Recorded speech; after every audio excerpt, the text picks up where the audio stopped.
Good afternoon, everyone. This is Tony from Her Homestead Skills. Well, yes, my car took a while to get completed, and he did go over all the things that needed to be done with it. Number one, of course, oil and filter change, check the brakes, check the fluids, check everything, check the steering. Mark was saying that there was a bit of an issue perhaps with the steering when he changed the wipers, but it looks like anything that needed to be done was done. I was told my battery was a bit weak, which I have not noticed. Like, I have had no trouble starting my batteries, so they told me just to keep an eye on it, and we'll do that, and if necessary, I'll change the battery. And Mark says he can change that out for me anyway, so not a big deal. And with all the issues with the finance minister, Krista Freeland, quitting and not presenting the fall budget, and understandably once it came out that it was supposed to have a guardrail of $40 billion and it was $62 billion, and that's quite the, as Pierre Poilievre puts it, driving the bus right off the cliff, past the guardrail and down into the ditch. So yes, there could be valid reason why she did not want to be the fall guy presenting that budget. Anyway, there has been lots of talk about Trudeau stepping down, Trudeau quitting, and I don't see that happening in the near future.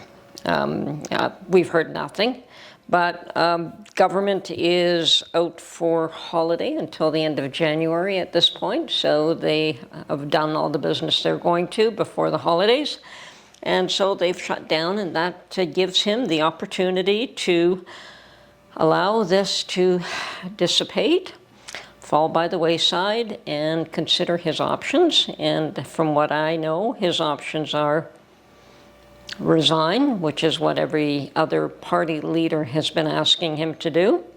The Conservatives, the NDP, and the Bloc Quebec Party have all been asking him to resign. The other option for him to do is prorogue Parliament, which means that he could just not have Parliament come back in session. You know, it gives it a break and gives him even more time to consider his options. But since they're on break until the end of January, I think he's got a good month right now to think about what his options are and make a decision. There has to be an election before October of 2025. They have to call an election. And of course, should he decide to step aside, there is time between now and then to have a leadership convention and have somebody else come forward to lead the Liberal Party into the next election. Don't see it happening. I think that he will just take as much time as he can to just allow this to be forgotten and come back as leader again for the next election.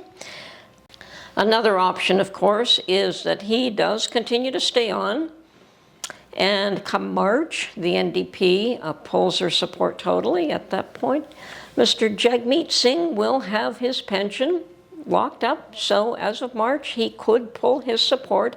They could force an election at that point. So we could have a spring election this year, and I suspect that that's the way it's going to go, personally speaking. Of course, there has been the welcome news of additional funding in the statement on Tuesday for border protection, which is really what it's all about. That was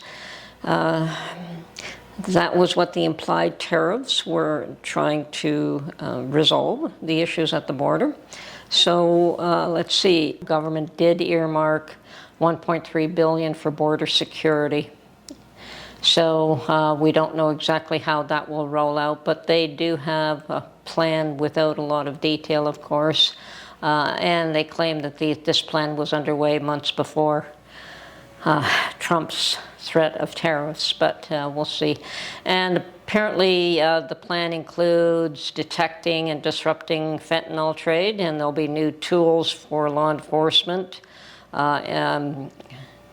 enhanced coordination, increasing information sharing, and minimizing unnecessary border volumes. With those, the federal government is proposing measures such as new AI and imaging tools to help detect drugs, and deploying canine teams. Okay. Plans are also underway for an aerial task force comprising of helicopters and drones and surveillance towers. Now, I don't know helicopters, I don't think they have any helicopters handy that they can just allocate to this, but perhaps they'll find a way to get some. They're also pledging 24/7 surveillance, so 24/7 constant surveillance between ports of entry, plus expanding intelligence collection capacity for agencies and to target money laundering. Now, I don't know that money laundering was an issue, but apparently that is something that also, I guess if there's a drug trade and if there is human smuggling, there's obviously money laundering as well. The federal government also plans to share information between Canada and United States as well, between different levels of government and law enforcement. Okay, well, that's not a bad thing. That should have been happening all along. There will also be additional human resources at the border. Now, the premiers have also weighed in on the issue. And of course, I think that the premiers have probably taken the frontline demands for something to happen. Doug Ford, who is the Ontario Premier and also chairs the Council of the Federation of Canada's Premiers, has said that all the premiers are united in their belief that securing the border and boosting defense spending are the ways to make sure that we have a deal with the U.S. And my, oh my, it was all clear that all premiers believe that they should reach the 2% commitment to NATO. I totally agree with that. I mean, if you have that commitment in place, you should do something about it, and we should follow through. Alberta Premier Danielle Smith, however, has laid out a series of border security measures, including $29 million. Okay, so even Danielle Smith has made her own, has tabled her own ideas of how to beef up border security for the Alberta U.S. border. So, and apparently the Premier of Quebec, Francois Legault, I'm not French, I don't know how to pronounce these things properly.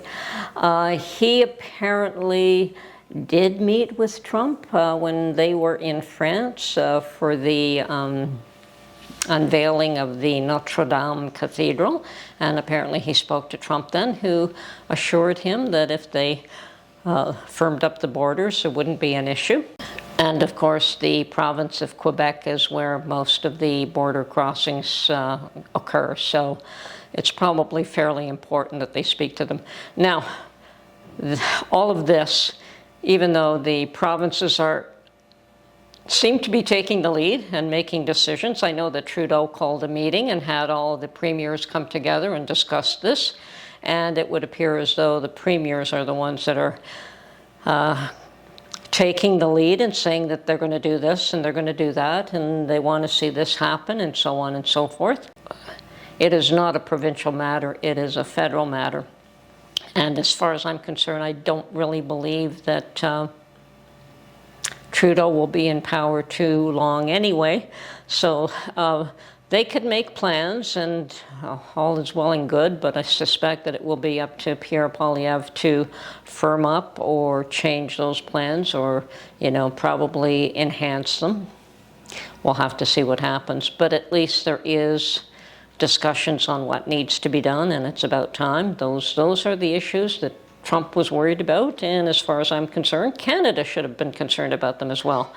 If Canada had a 2% of GDP commitment to NATO, we should follow through with that. You don't make commitments and then ignore them and expect somebody else to look after you. Unfortunately, I think that's where 90% of the problems occur. I really don't believe that we are abusing the U.S. The U.S. buys what they want from us and doesn't buy what they don't want. And they definitely, I know in the area of electricity, they probably pay less for electricity than Canadians do, so I don't think we're cheating them. I think it's a little bit harder on us right now because the dollar is losing ground, and anything that we buy from the U.S., forget the tariffs, it's already up. So just the drop of our dollar has already caused that to happen to us. Whereas in the U.S. buying our products are probably saving money based on that fact. Anyway, when Pierre Poilievre is Prime Minister, he will try to make sure that Canada and Canadians are also looked after. So, and that's what we need. We need somebody who will look after our interests and of course, partner with the U.S. and anyone else that we've been partnering with and hopefully make that a stronger affiliation than what it was in the past. Anyway, that's my update. That's what I know and what I understand, and I would not be holding my breath waiting for Trudeau to resign. Okay? Nobody knows what's going to happen, but I certainly wouldn't be holding my breath. Anyways, this is Tony from Her Homestead Skills. Talk to you soon, and bye for now.